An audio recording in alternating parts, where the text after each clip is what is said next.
For me and my mental health journey, I always was a really sensitive kid. You know, I always felt things like really deeply. And I always just thought, you know, I was the sensitive one, and that's what I was told. And then as I started to get older, like teen years, I started to feel a lot of those really intense, like now I know that it was feelings of depression.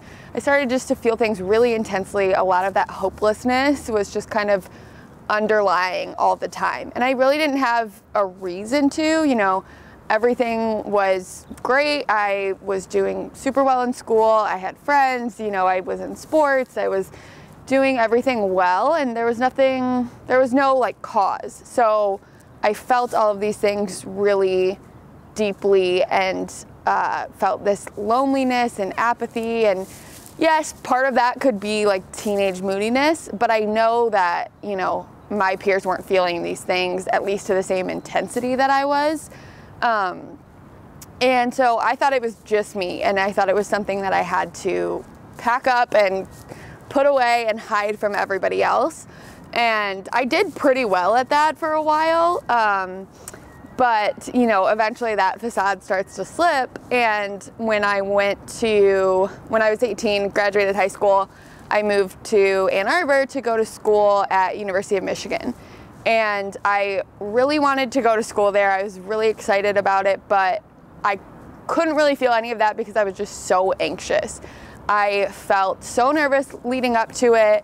And I used to always feel this like when I would go to sleepaway camp, and I thought I was just a mama's girl because I was just like, I miss my mom, I want to go home.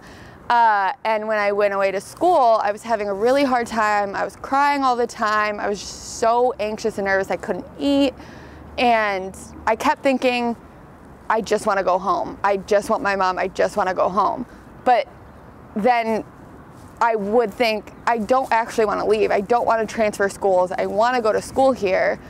And I didn't realize until later that me saying I just want to go home was because I didn't have the words or language around what I was feeling. And what I really meant when I said I just want to go home was I just want to feel okay again.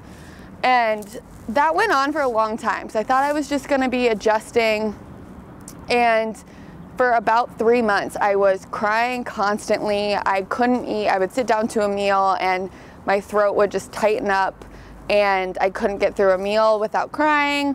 It was so hard to get out of bed, like climbing a mountain just to get up and go to class every day. And I was trying to make friends. I was trying to find my place in this really big school compared to, you know, where I went, a small private high school I went to in Saginaw. And it was a really hard adjustment.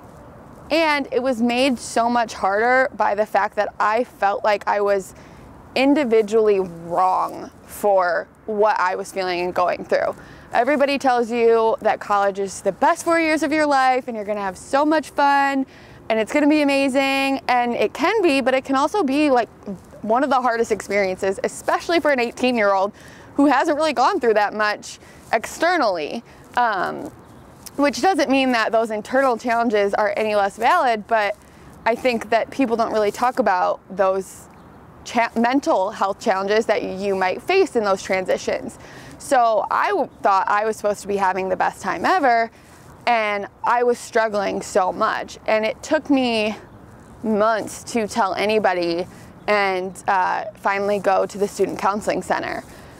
And when I went, they do kind of an intake, and they have you answer some questions, and there's a survey for, you know, to diagnose you with depression. And I think it's about 10 questions, and I answered extremely agree to 9 out of the 10 questions.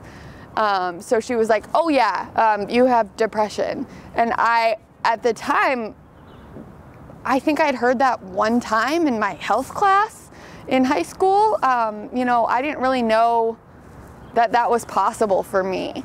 And I felt really relieved when I heard that, because I realized that this was something that other people were going through too. It wasn't just me who was this inherently dark, unique unicorn. I wasn't alone. So I started going to counseling and I started taking medication for my depression, and I started to feel better. Things just started to feel a little bit lighter. It wasn't like everything was amazing right away. I think that's something that I had to learn. I kind of think of medication for my depression as something that lowers the hurdle. If you think about, you know, everybody is going through life and everybody has hurdles, and having depression, you know, was making my hurdles a little bit taller, and taking medication just lowered those hurdles a little bit to make it easier for me to kind of try to keep up. So things were going pretty well throughout college. I mean, obviously there's ups and downs, but it wasn't until my senior year that I started having a lot more anxiety, and I had a panic attack, and I had no idea what was happening to me. I thought I was dying, and that's when I went back to the doctor and talked about what was going on and realized more of what anxiety is and what those symptoms are. And I changed my medication, which ended up being a really great tool for me. And that's when I realized that mental health is really something that I'm going to be continuing to engage with my entire life. And it's also when I realized that it's not just because I was diagnosed with depression that I have mental health. You know, everyone has mental health just as everyone has physical health.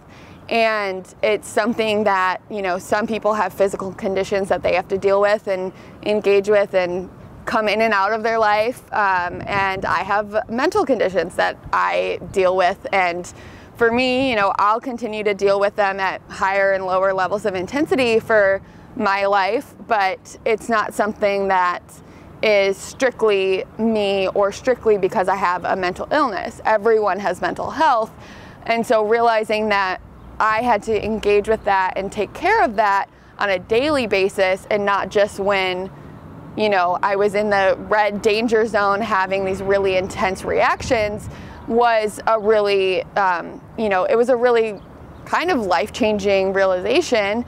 And, you know, that's when I decided to start taking my mental health into my own hands and going to therapy regularly and engaging in self-care. And also when I, you know, realized that I'm not alone in this experience. Depression and anxiety are the most common mental illnesses, and millions of people deal with this. So yes, it's something that a lot of people struggle with, but that also means that there's a lot of help and people out there that I can reach out to, or that can help me and help me find the tools to, you know, deal with this and feel better.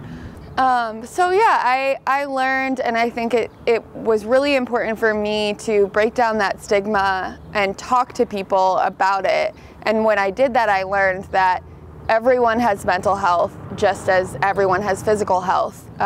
People have different conditions and illnesses and ups and downs. You know, you get a cold, sometimes you experience depression, and that is something that I think everyone should engage with and take care of. Like, going to therapy should be like getting your teeth cleaned. Don't be afraid to reach out and share your story. You know, almost every time that I have been met with the response of "me too" in some way or another. So I think don't be afraid to reach out, and there's a world of resources out there to help you and to make things a little bit easier.